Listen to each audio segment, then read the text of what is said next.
All right, this is note-taking guide 5.12. It's expected value for mathematical decision-making for life. So what we're going to talk about for just a minute is what an expected value is. So here's an example that kind of talks about how we can tell the difference between what an expected value is and what something else is. But it says here, there are 5 people standing at a bus stop. The first person has $52 in his wallet. The second person has $12. The third person has no money. The fourth person and the fifth person have $20 and $30 respectively, which again, it just means in the same order it was stated. What is the average amount of money that a person at the bus stop is carrying? Do you guys know how to find the average for that? Yeah, that's exactly what you do. You add them all together and you divide by how many people they were. So in this case, we would take the 52, we would add the 12, we would add the 0, the 20, and the 30, and we would divide that by 5. That would give us the average amount of money in any of those people's pockets that were standing in line at the bus. Okay, that's called the mean or the average. And really, the expected value is the same thing. But the reason it's different is because in this case, every person had the same probability of being picked standing in line at the bus stop. When we're doing expected value, we use expected value because each test or each thing that's done has a different probability of occurring. So it says here, it's easy to find the average on the above problem. But suppose we want to know the average of a medical test, of a number of medical tests performed during the information or using the information on the chart below. It's not quite as simple because each test performed has a different probability of occurring. Instead of finding a regular average or mean, we need to calculate what is called the expected value. With expected values, we don't just consider the value, but we also consider the likelihood of each value happening, okay? So the number of medical tests performed here is 0. The number of medical tests performed here is 1, 2, and 3. Then this direction is actually the likelihood of those tests having been performed. So really likelihood means probability. Okay, so this is the probability of those tests being performed on this chart. So in order to do the expected value, we first put that information into a probability distribution, just like we did last week, so into a chart. So what's the chance of 0 tests being given? That's 0.4. What's the chance of 1 test being given? That's 0.33. What's the chance of 2 tests being given? That's 0.2. And what's the chance of 3 tests being given? That's 0.07. So what they did was they took the information off of the chart and they put it into the distribution on the table. So actually doing exactly opposite of what we did last week, right? Then it says, in order to calculate the expected value, which is E of x, multiply each value by its probability and then add them all up. So you guys, this is the formula for expected value. It's really confusing to look at. But does anybody know what this symbol right here means? No? That means sum. Yeah, it means sum. It's the summation symbol. And sum means to add.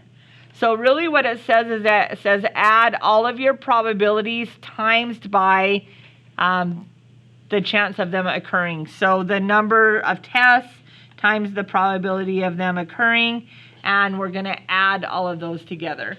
So if we come back and we look at our probability distribution here, and we are going to find the expected value of that, I would take this 0 and times it by the 0.4. I would add that to the 1 times the 0.33.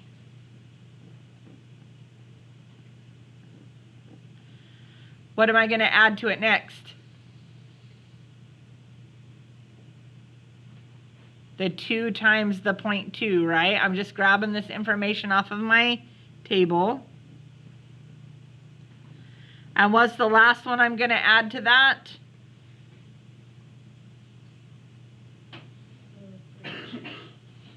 It will be the 3 times the 0.07, right? I'm just grabbing the stuff right off the table.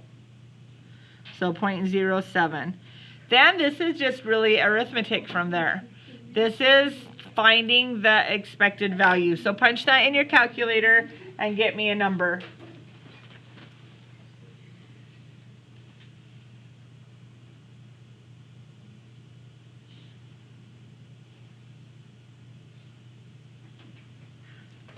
Anybody got it yet?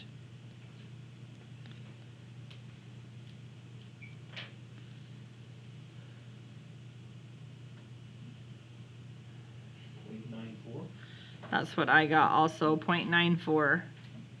So what does that number actually mean, 0.94? That's the question it asked down here below. What does this expected value mean, the 0.94? Anybody have a guess what we just figured out? Yeah, it's the likelihood of how many tests are going to be given to a person picked at random. So approximately, would you say that that's close enough to 1? So I said, what does this mean? It means on average, 0.94, and I said, or 1, right? Test will be performed.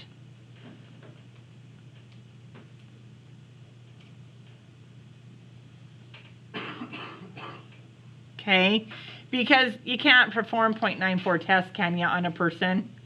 It would have to be rounded up to 1.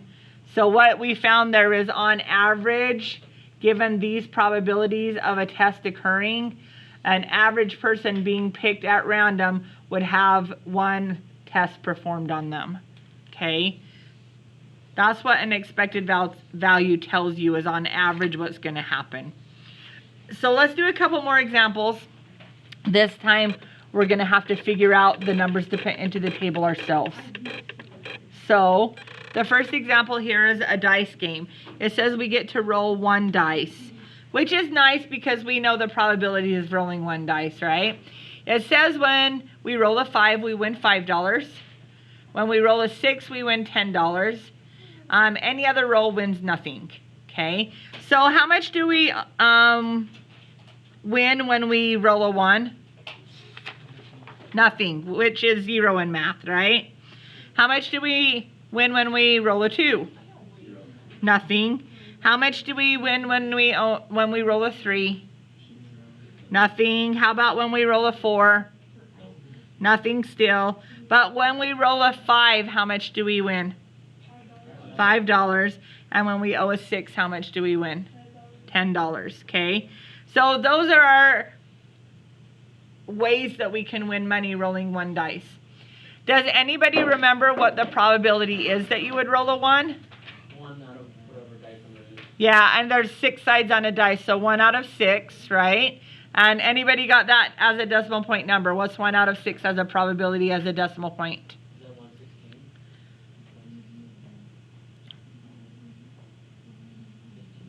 Let's go 2 decimal places. 1/17. Yeah. Okay. Would that probability be the same all the way down the chart? Yes. Yeah, because we have a 1 in 6 chance of rolling a 2. We have a 1 in 6 chance of rolling a 3. We have a 1 in 6 chance of rolling a 4, a 1 in 6 chance of rolling a 5, and a 1 in 6 chance of rolling a 7. So the probabilities were the same all the way down. Okay. So let's find the expected value. How are we going to do that? Anybody remember? We times the probability by the amount of money in this case that we would get. So we're going to go 0 times 0.17, which is kind of ridiculous to even write down, right? Because how much is all of these first ones going to be? Nothing. Yeah. But I'm going to write it down just so that you know that that's what we're doing, right? Then finally back here it'll be 5 times 0.17 plus 10 times 0.17. Now mathematically that's 0, that's 0, that's 0, that's 0. So the only part you really have to plug in your calculator is this back part right here, right? Okay, so do the 5 times the 0.7 plus the 10 times the 0.7, And get me that number. 2.55. 2.55. Okay. Can anybody tell me what that number actually means?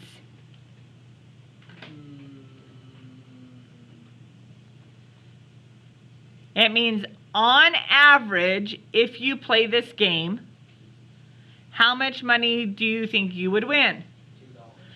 $2. Yeah, so this is the thing that doesn't make any sense to me as far as expected value goes, because like this person's not going to win $2.55, right? Neither's that one, this one, or that one.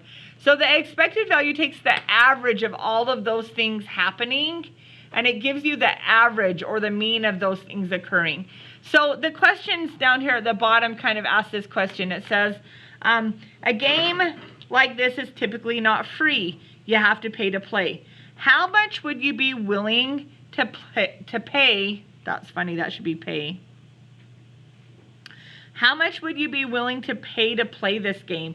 If you're expected to win $2.55, that's the probability or the expected value. Would you pay $1 to play this game? I would pay nothing. You would pay nothing? I would pay nothing. Yeah. Would you pay $5 to play this game? If you were expected to win $2.55, you wouldn't, would you? So how much would you be willing to play? To pay to play. That's funny, I can't even say it right now. I wouldn't be willing to pay more than $2. If I'm going to only have an expected value of $2.55, would I want to? I probably wouldn't even want to pay $2, right? So you guys, it's kind of more opinionated on this, but I put that I wouldn't pay more than $2 for this game. And then it says if you were running the game, how much would you charge? If everybody's going to win an average of $2.55 when they play, how much would you have to charge at this game to cover that cost? I'd make them pay at least $3. Yeah, that's what I would do. I said at least $3 to cover that $2.55 that each person's going to win on average. So I think it's hard to wrap your head around what expected value is, because you would think, I mean, a person either wins 0, 0, 0, 0, 5, or 10. So why is $2.55 showing up at all? But it's because of the average of all those people that played. Does that kind of make sense? All right, one more example. This is a spinner game this time. Here's my spinner over here to the side. This is a problem on the spinner because it says that some of them are purple, yellow, blue, and red. Can you tell which ones are which? No, because it didn't copy right. So I'm going to tell you which ones were which. This one's red. This is purple, purple, yellow, yellow, blue, blue, and blue. Okay? So it didn't copy right, but those are the colors around the spinner. Now this is another game that we're playing. This time though, we're paying to play. It says we have to pay $2 to spin the wheel. Okay. If you're on purple, you win 50 cents. Yellow wins $5. Blue wins $1. And red wins nothing. Find the expected value for the game. So when we have to actually pay to play the game, we need to think about what we're losing or winning, including the amount of money that we have to pay. So if we land on purple, how much money do I actually win? Did I win 50 cents though, or did I lose $1.50? I lost $1.50, didn't I? So guess what number comes right here? That loss of $1.50. Does that make sense to everybody? If you paid $2 to play and you only won 50 cents, didn't you really walk away as a loser? Yes. Yeah. Okay, what about on yellow? Yellow wins $5. So how much do we really win? $3. Good. Okay. Blue wins $1. So how much do we really walk away with? Negative. Yeah, -1. We're in the hole again, aren't we? And then how about red? 0, which is really a -2, right? We lost $2 when we played that. Have you ever thought about that before when you're playing games? Like if you pay $1 to play and you don't win, then you lost $1. It's like throwing away $1, right? So when we're doing those expected values, we have to actually do the actual amount of money that we walk away with as a win or a lose, okay? Then we're going to do the probabilities here. So first of all, how many spots on my spinner? 8 total, right? So we got to do our probabilities out of 8. So we're doing purple first. How many purple? 2. So 2 out of 8 is what decimal point number for our probability? 0.25. Good. Okay. Yellow, again, 2. And 2 out of 8 is again a 0.25, just like Ryan said. Okay. How about blue this time? Blue is 3 out of 8. Anybody know what 3 out of 8 is as a decimal point number? 0.38. Yeah, I'm going to go 0.375 because it was a decimal point that ended. And then on red, 1 out of 8, which is 0.125. And again, these add up to 1, just like our probabilities have in our other charts. So we know we did that correct. Now we're going to find the expected value, okay? So I'm going to take my winnings and times it by the probability of it occurring. And I'm going to add it to my next winnings, times it by the probability of it occurring. I'm going to add my next winnings, times the probability of it occurring.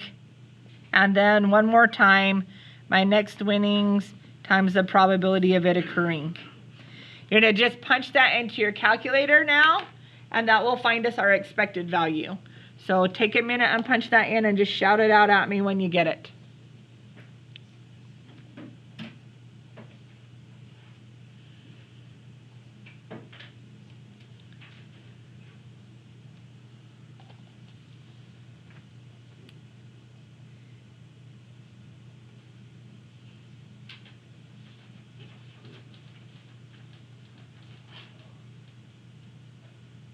Anybody got it yet? Negative 0.25. It is a negative 0.25. So the question is, what does that actually represent? That means on average, a random person playing this game is going to lose 25 cents. That's good. Okay? Is it good? Because you're paying. Business. Yeah, it's good for the business, right? It is good for the business. Is it good if you're the person playing? Nope. Nope. So the questions down here says, would you play this game? Yes.